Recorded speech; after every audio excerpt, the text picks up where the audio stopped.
talagang sobrang ganda ang panlalawigan ng Aurora. Kaya nagagalak po ako na nandito ako para titingnan natin kung ano pa mga oportunidad dito para i-develop natin lalo ang Aurora. Bilang Speaker ng House of Representatives, I stand before you not to make promises but a commitment. Walang maiiwan. Aurora will not be left behind.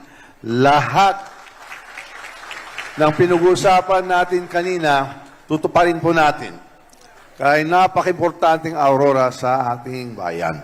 Sama-sama tayo, gagawa tayo ng mas magandang kalsada, mga tulay, kagaya ng Baler, Lingalan Road, para sa lahat ng mga magsasaka, para makakadala nila ng mga harvest nila sa mga merkado, sa lahat mga turista na dadalaw dito, at sa lahat ng mamayan.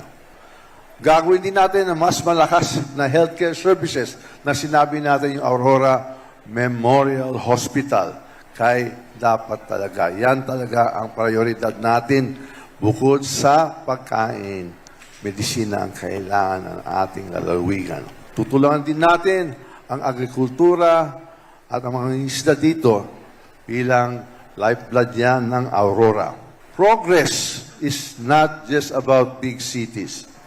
It must reach every town, kada barangay, kada bahay. Walang probinsyang mahuli sa pag-uunlad. Kaya yun po ang commitment natin sa Aurora. Mabuhay ang lalawigan ng Aurora.